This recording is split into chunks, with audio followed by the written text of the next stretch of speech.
Day 276, or October the 3rd. One small step for a man or a woman. Our thoughts today come from Matthew chapter 9, verse 14. Then John's disciples came and asked him, "How is it that we and the Pharisees fast often, but your disciples do not fast?" Another big picture surrounding this verse.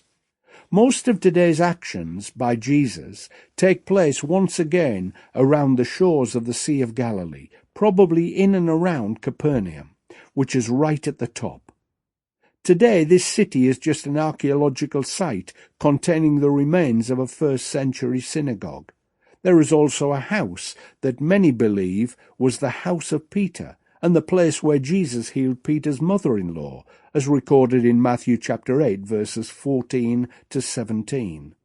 Capernaum became the home base for Jesus and his disciples after his hometown of Nazareth rejected him as Messiah.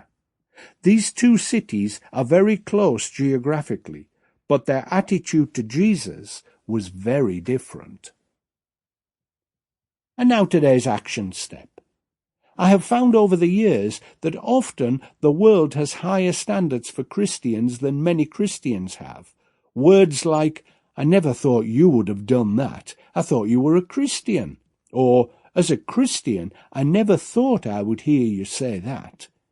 It seems that other people often have higher standards for us than we have for ourselves. Of course, we shouldn't be putting on an act to impress others. Jesus clearly teaches against that, but our actions and attitudes should be different to those of the world. These thoughts are not meant to put you or me on the road to feeling even guiltier. However, if you think your attitude could be improved, why not ask God to help you today? Take a word of advice and ask God's Holy Spirit to particularly help you at home, because that's where most of us are at our worst. Another thing, don't be intimidated if your own list of required improvements is as long as mine. Focus on the one that catches your eye first, and with God's help, make that your project for the week. Just one step at a time. Walk, don't run.